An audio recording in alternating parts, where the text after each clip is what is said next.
Hello traders, मैं आपके लिए लेके आया हूँ स्टॉक एनालिसिस हेवल्स का। आज का एनालिसिस थोड़ा सा अलग होगा। आज हम फंडामेंटल एनालिसिस नहीं करेंगे।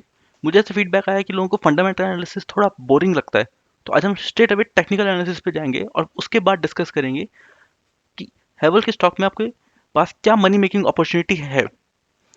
यूजली मैं एक स्नाइपर टाइप स्ट्रेटजी लेके आता हूँ जिसमें ट्रेंड लाइंस ड्रॉ करता हूँ, उसके बाद बताता हूँ कि किस पॉइंट के बाद लोगों के पास अपॉर्चुनिटी आएगी। बट इस केस में थोड़ा डिफरेंट है, ये अपॉर्चुनिटी अभी एग्जिस्ट करती है, तो इस वीडियो को जरूर देखिएगा। पर पहले एक इंपॉर्टेंट डिस्क्लेमर कि ये वीडियो सिर्फ इन्फॉर्मेशन एजुकेशन पर्पस के लिए है, और इस वीडियो में जितने भी व्यूज एक्सप्रेस किए गए ये मेरा पर्सनल ओपिनियन है, कोई ट्रेड एडवाइस नहीं है। और आपको ये वीडियो पसंद आए तो आपको तो पता है, लाइक करना है, चैनल को सब्सक्राइब करना है, ताकि आपसे कोई भी वीडियो मिस ना हो। उसके लिए बेल आइकन को दबाना है, और कमेंट बॉक्स में मुझे बताइए कि अपने अगले वीडियो में मैं किस स्टॉक का एनालिसिस करूं, या मेरे लिए कोई फीडबैक कुछ आप चाहेंगे जो कि मैं इंप्रूव करूं। जैसे कि मैंने कहा, आपके कमेंट्स को मैं बहुत सीरियसली लेता हूँ। और गाइस, अभी इस वक्त हम 89 सब्सक्राइबर्स पे हैं। कोशिश करते हैं कि अक्टूबर खत्म होने से पहले पहले 100 सब्सक्राइबर्स हो जाए। आपके कमेंट्स, आपके लाइक्स, आपकी जो फीडबैक है वो मेरे लिए बहुत बड़ा मोटिवेटर का काम करता है। ओके गाइस, तो आज हम स्ट्रेट अवे टेक्निकल एनालिसिस कर रहे हैं हेवल्स का। और ये हेवल्स का एक लॉन्ग टर्म चार्ट है। यहाँ पे मैंने कुछ ट्रेंड लाइंस ड्रॉ कर रखी हैं। तो पहले अपनी कुछ इंटरेस्टिंग ऑब्जर्वेशन बताता हूँ। अगर आप एक चीज़ देखें तो ये वो पॉइंट है, यहाँ एक लो बनाया, उसके बाद फर्स्ट टाइम यहाँ ब्रेक किया, और यहाँ से स्टार्ट हुआ है एक नया ट्रेंड। तो यहाँ मुझे एक एलियट वेव पैटर्न दिख रहा है कि ये एक ट्रेंड का स्टार्ट हुआ, फिर ये सेकेंड वेव आई, और अब ये थर्ड वेव चल रही है। और इस टाइम ये स्टॉक जो है थर्ड वेव की बिगनिंग में ही है। सो अभी तो फिलहाल आपको कुछ ट्रेंड लाइंस जो मैंने ड्रॉ कर रखी हैं वो दिखाता हूँ। एक ये long term support trend line थी जिसको यहाँ ब्रेक किया, और अब इसी ट्रेंड लाइन को दोबारा टेस्ट कर रहा है यह हेवल स्टॉक। और साथ ही आप एक चीज़ देखें कि एक long term downward trend line आ रही थी जिसको यहाँ क्लियरली ब्रेक कर दिया, और उसके बाद एक फिलहाल चैनल टाइप मूवमेंट में चल रहा है। सो एक पॉसिबिलिटी है कि स्टॉक प्राइस या तो यहाँ पे आके इसी लॉन्ग टर्म ट्रेंड लाइन पे सपोर्ट ले, या थोड़ा नीचे आए और इस लेवल पे कहीं 660 के लेवल पे इस ट्रेंड लाइन पे आके वापस बाउंस ले। सो ये दो पॉसिबिलिटीज हैं। उसके अलावा जो देखने लायक चीज़ है वो है ये, यहाँ एक बड़ा ही प्यारा सा डबल बॉटम पैटर्न बन रहा है। सी, फर्स्ट और ये सेकंड। और डबल बॉटम पैटर्न मैंने यहाँ भी देखा था। ये देखिए, एक छोटा सा डबल बॉटम पैटर्न, उसके बाद स्टॉक ने देखिए कितना अच्छा से चलना शुरू किया।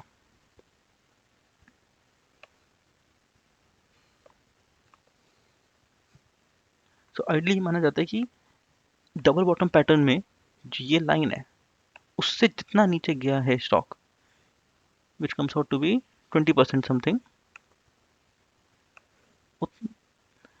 उतना ही ये स्टॉक अब ऊपर जाएगा। सो एक सेकेंड, ये इससे 20% बनता है कुछ इसी लेवल पे जिस लेवल पे अभी ये स्टॉक है। तो ऐसे में ये पॉसिबिलिटी थोड़ी बढ़ जाती है कि यहाँ पे थोड़ा सा कूल डाउन होगा।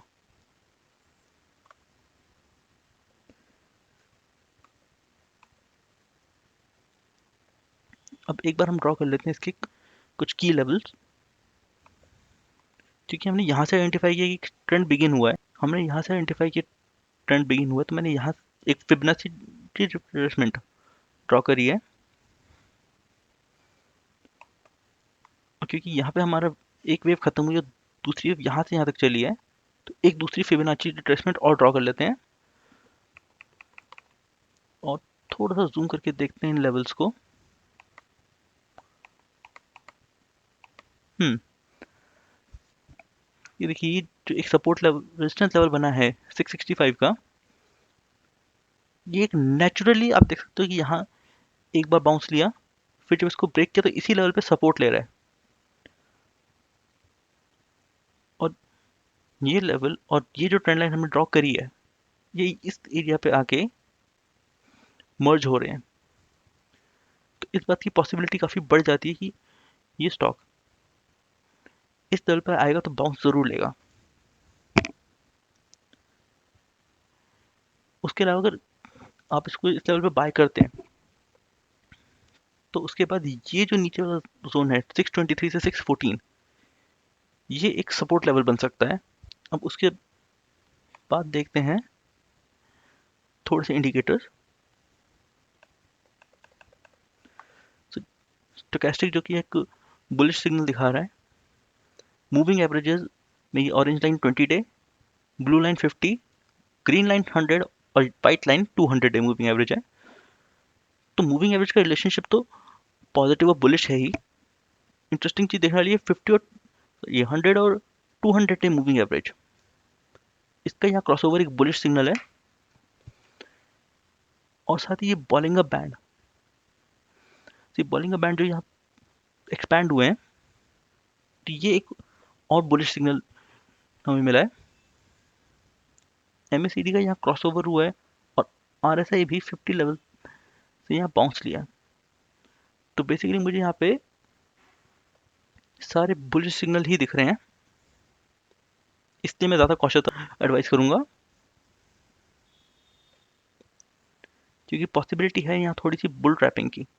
ये देखिए, ये था एक रेजिस्टेंस लेवल जिसको स्टॉक प्राइस ने बीट तो किया है, बट पूरी तरह से कैंडल बाहर नहीं बनी, तो पॉसिबल है कि एक बुल ट्रैपिंग हो जाए यहाँ। तो मैं एडवाइस करूंगा जब ये 200 डे मूविंग एवरेज के आसपास है तभी आप इसको बाय करें, वो एक ज़्यादा अच्छी बाइंग अपॉर्चुनिटी होगी। बट क्योंकि बॉलिंग का बैंड यहाँ एक्सपैंड कर रहे हैं तो एक थोड़ा सा रिस्क लिया जा सकता है। सो अब आते हैं कि अगर मुझे इसमें स्ट्रैटेजी बनानी हो तो मैं कैसे बनाऊंगा। सबसे पहले तो मैं अपनी वेल्थ का 5% करंट लेवल पर बाय करूंगा, क्योंकि बॉलिंग का बैंड एक्सपैंड कर रहे हैं तो पॉसिबिलिटी है ऊपर जाने की। रेस्ट थोड़ा सा तब इन्वेस्ट करूंगा कि अगर इस होप में कि मैं गलत होता हूँ, तो जब यहाँ नीचे की लेवल पे आएगा आसपास, तब मैं इस प्राइस को मैनिपुलेट कर पाऊँ। उसके लिए जो कि कुछ ये लेवल बन रहा है, उसके बाद अगर जो वर्स्ट केस सिनेरियो कि मैं गलत हुआ तो मैं प्राइस को मैनिपुलेट करूंगा इस लेवल पे आने के बाद। सो मेरे हिसाब से 5% यहाँ, अबाउट 15% इस लेवल पे और 25% बाय इस लेवल पे। सो दैट वेज मैं अपने मेरी जो पूरी वेल्थ है उसका about 45 to 50% he currently invest करूंगा, और जैसे जैसे ये स्टॉक आगे बढ़ता जाएगा डिप्स पे बाय करने के लिए अपनी वेल्थ का 50% यूज़ करूंगा।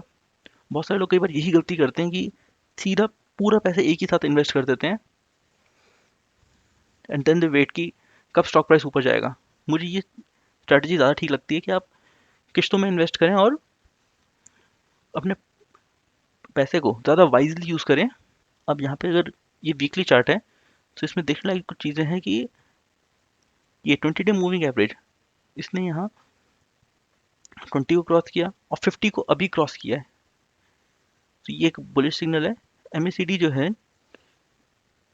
बियरिश जोन में थी, अभी रिसेंटली यहाँ एक बुलिश जोन में आई है। और आरएसआई भी पहले जीरो लेवल के आसपास खेल रही थी बट क्लियरली एक बुलिश जोन में है। तो गाइस मैंने आपको बता दिया कि एज अ ट्रेडर मैं क्या करता, rest is up to you.